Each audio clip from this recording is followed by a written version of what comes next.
کارین یاسایی پرنبونا بصره او رگرین کوتره که دا اگر هبن از گل برای سندازیار کاظم البعاج چافداری سیاسی کودش بصره پای که راستا خود گل مدابط از بحث کن برس کاظم گل لک سپاس کوهین گل مدانه انا ظنم بیجم پیروز بود برای پرنبونه یانجی در رگری هبن.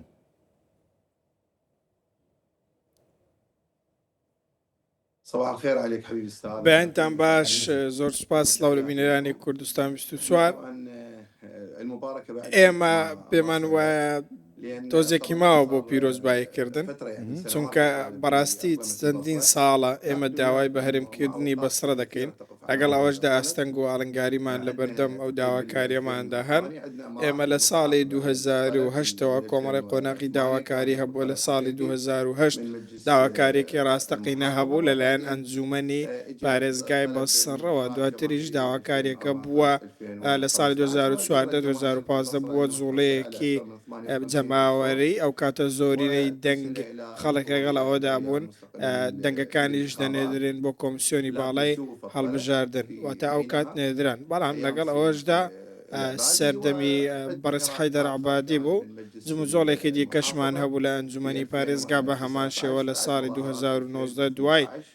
خۆپشاردانەکانی ساڵی 2010 بە هەمان شێوە داواکاریەکە ڕەتکرایەوە یاخود پشتگوێ خرا ڕاستتر برێم لە ئەنجومەنی وەزیران ئاوڕیان لێنەدا ماوەیەک لەمە و پێش جموجۆڵێکی دیکە دەستی پێکرد لەلایەن ئەنجومەنی پارێزگای بەسڕەوە بەو ئاراستەیە بەڵام لەگەڵ ئەوەشدا بڕیار نەدراوە ئەوەی کراوە ئیمزا کۆکراوەتەوە ئیمزا کۆکردنەوەکەش لەسەر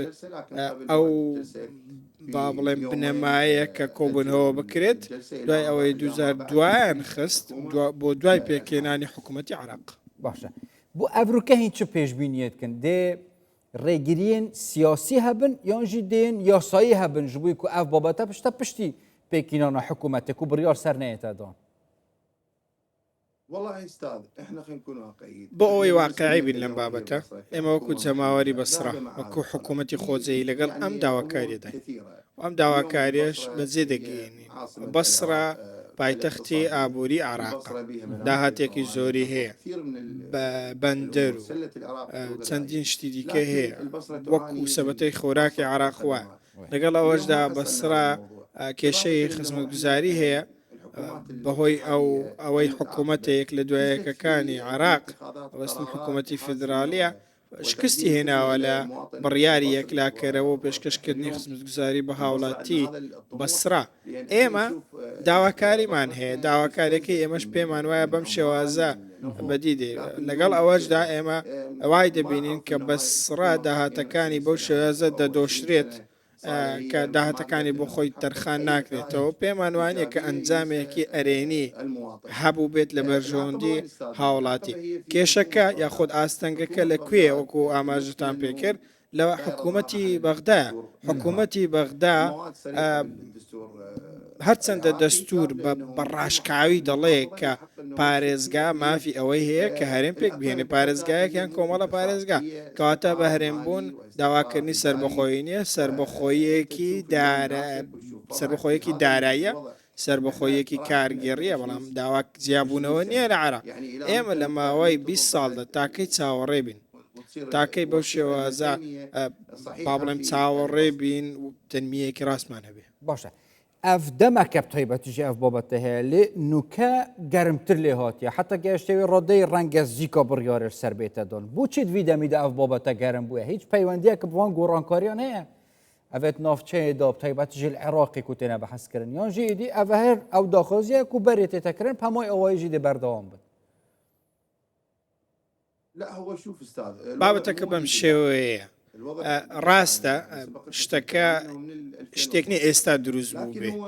ماوەیەک ئەم داواکاریە هەیە بەڵام کێشەیەکمان هەیە کێشەکە چییە؟ کێشەکە ئەوەیە کە بەو شێوازە ناڕوە کە ئێمە دەمانەوێت ڕەنگە لایەنی سیاسی هەبێت کە دروستمی هەرێم تەنیا وەکو فشاری سیاسی بۆ سەر حکوومەتی فدرالی بەکاربێنێت ئێمە لە زۆر شوێنی شەسمان بەم بابەتە کردووە بەڵام ڕاستیەکە ئەوەیە کە ویستێکی ڕاستەقینە لەلایەن حکوومەتی فدرالیەوە نییە بۆ ڕێزگرتن لە بڕیاری سیاسی بەسرە تاکو و بە دەستوری عێراق بەسرە بکرێتە هەرێم لە دوای 2023 تاکو ئێستا ئەم کێشەیەمان هەبووە واو کێشەیە لە بەردەوام ئێمەشدا هەیە. نأمل إن شاء الله هیواخوازین ئەم جارە بڕیارێکی بەستڕایی بێ بڕیارێکی سەروەریانە بێ و تەنیا فشارێک نەبێ بۆ سەر حکوومەتی عراقی. ئێمە تەنانەت دوێنێ سەرۆکی بەڕێز عامر فایز سەرۆکی فراکسیۆن تەسمیم گوتی چارچەوەی هەماهەنگی حکوومەتی بەغدا دژی ئەم بابەتەن و نایەنەوێت بەسڕ بێتەوەێ بەڵام ئەم پێچەوانەی دەستور و یاسای عراقیە و پێچەوانەی ویستی هاوڵاتیشە. لیف دەستور و یاسایên Iraqê herêma Kurdistanê êdî qewareyeke taybet bi Kurdan ve hemî pêkhate têda jîn lê dijatiya berdam ya herêma Kurdistanê tê tekirin pencetên cuda cuda heta wî radeyê ku qûtê xelkî jî tê tebirîn dîf yani heta eger we jî zanyarî hebin û heta nûke jî موچا شایستین دارایین خلکینا ایندانش حکومت فدرال یا بغداد و هین چه پیش بینید کن اگر بصرا بو هرم ده همان سردارید گل بصرای تکرن و بصرا بخوجی سرکرداتیا کو هرم ما بصرای ده پریو بن اگر هم دانین دشین رو پرویوان پرزگری کوالوز یا بن اون اگر حکومت فدرال بو دروز بکن. والله شوف استاذ هي احنا پرسەکە بەم شێوەیە ئێمە هیواخوازین کارگەرێکی ڕاستمان هەبێ جا چ کارگەرێکەمان لە چوارچەوەی فیدرالیەت بێ لە چوارچەوەی هەرێمی بێ. کێشەکە ئێمە ئەوەیە بەڕێوەبردننی قەیرانەکان لە عراق نییە. عراق لە قەیران بۆ قەیرانە چی وای کردو بەسرا پەنا بۆ ئەم بابەتە بە بۆچی داوا بکە کە بێ بە هەرێم لەبەرەوەی دەیانەوەی خۆیان پارێزگای خۆیان بەڕێوە بات. حکوومەتی فیدرالی عراق ناتوانێت موچە بۆ هەرێمی کوردستان دابین بکات دابینی ناکات لە هەمان کاتدا بۆ فەرمانبەرانی خۆشی تەنانەت ئێستا کێشەی بۆ دروست بووە لە بەغدا کەواتە تۆ کە ئەم دیمەنە دەبینی ناتوانانی ڕوتوەرگێڕی بەڕاستی باج دەسەپێندرێ پارە لە خەڵک وەردەگیرێ هاوڵاتی ئەو شارەیە لەسەر دروست بە بەرگەشی گرتووە. حکوومەت نەیتوانیەوە یەک چارەسەر بۆ هاوڵاتی دابین بکات کەواتە گەل ناچارە بەنا بۆ دەستوری عراق ببە خۆی بەڕێوە ببە. تۆ ئەمڕۆکە پارە لە بەغدا کۆ دەکەیتەوە دەبێ بەڕێوەبرنێکی ڕاست و دروست بۆ ئەو پارەیە هەبێ ئەو پارەیە وەکو خۆی بەڕێوە ببردرێ بە شێوەیەکی ڕاست بەسەر عراقدا دابش بکرێ. بەڵام ئێمە ئەم شتەمان لە عراق نەبینیوە لە بەغدا ئەم شتەمان نەبینیوە تەنانەت بەڕێز پارێزگار کە کار دەکا لە بەسرا خزمەت گوزاری و پرۆژە هێناوە بەڵام شۆکەکە لەوەیە حکوومەتی بەغدا ناتوانێت پارە دابین بکات بۆ پرۆژەکان تەنانەت حکوومەتی عراق ناتوانێت پارە بۆ سەرجەم پارێزگاکان داوا بکە. هەموو پارێزگاکان ئەمڕۆ داوای پارە لە حکوومەتی عراق دەکەن داوای پارە لە بەغدا دەکەن پارەی پێترۆ دۆلار کە تاکو ئێستاش کە 54 ملیار دۆلارە حکوومەتی خۆزەی بەسرە داوای دەکات لە حکوومەتی فیدرالی بەڵام حکوومەتی فیدرالی ناتوانێت ئەو پارەیە دابین بکات و کێشەکە چارەسەر بکە. باشە ئەگەر بڕیارش سەرهاتەدان هەرێما بەسڕە چاش شێت مفایش هەرێما کوردستانی وەرگێت ئیدارەدانێدا داهات و خەرجیاندا و پێشکەشکردنە پرۆژەیان خزمەتگوزاری و ئاوادانیە بەدڵنیاییەوە ئێمە ئەگەر توانیمان ببێن بە هەرێم بەڕێوەبرنێکی باشترمانە بێەوە دەتوانین سوود لەم ئەزمونە وەربگرین دەبێ ئیدارەدانێکمان هەبێ لە هاوڵاتی نزیک بێت. ئێمە کۆمەڵێک بابڕین وەزارەتی خزمەت گوزاریمان هەیە لە بەغدا شارەوانی تەندروستی وەزارەتەکانی دیکە وەزیر تەواو دوورە لە هاوڵاتی بەسڕایی. ئێمە پێویستمان بەچیە پێویستمان بوەیە کە لە هاوڵاتیانی خۆمان نزیک بین ژمارەی دانیشتوان 4 بۆ 4 ملیۆن و نیوە پایتەختی ئابووری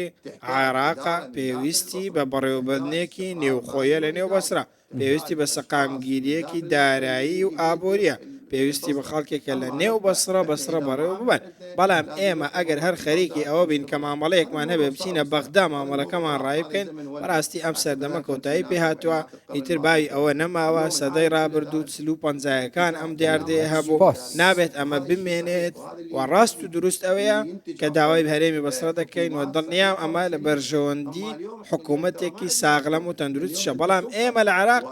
دەسەڵاتمان هەیە حکوومەتمان نییە دەوڵەتمان نییە دەوڵەت ئاگای لە هاوڵاتیانی خۆیان نییە دەوڵەت دامەزراوەیە دەوڵەت سەقامگیریە لە ڕووی دارایی و ئابووریەوە. بەڵام ئێمە دەسەڵاتێکمان هەیە لە بەغدا ئەو دەسەڵاتەش تەنیا ئەو دۆخی پێیەکە هەیە. گەلەک سوپاس هەندە زیار کاظم البەعا چاودێری سیاسیش باسڕە هین گەلمەدا بوون گەلەک سوپاس بووە.